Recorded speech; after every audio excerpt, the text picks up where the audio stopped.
বাবার বাড়ি থাকবো আর এই কাজটা করব না, তা কি হয়? আসসালামু আলাইকুম বন্ধুরা, কেমন আছো তোমরা?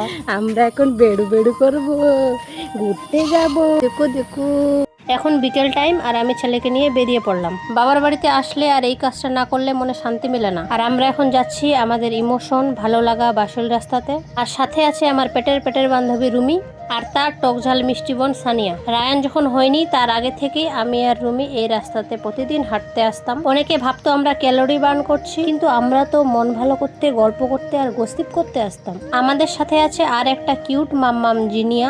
দেখো ওদের মা মেয়েকে কত মিষ্টি লাগছে।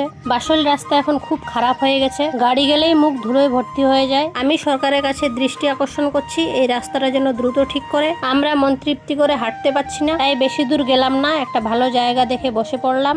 যেবারেই রায়ানকে নিয়ে বেড়াতে আসি, ওর জামা জানি না কিভাবে রুমির সাথে ম্যাচিং হয়ে যায়। এ নিয়ে রুমির হাসি আর আনন্দ ধরে রাখা যায় না। রুমি আমার ছোটবেলার বান্ধবী, আগে সেরকম কথা হতো না, কিন্তু এখন সারাদিনে কি করলাম তা একবার শেয়ার না করলে মনে শান্তি মিলে না। সন্ধ্যা হয়ে গেছে, তাই আমরা গুড বাই কিসি দিয়ে নিজের বাবার বাড়ির দিকে রওনা দিলাম। লোকে বলে বেবি হলে ঘোরা বন্ধ, আমি বলি বেবি নিয়েই ঘোরা শুরু। যাই হোক, আজকের মতো মনটা ফ্রি হয়ে গেল।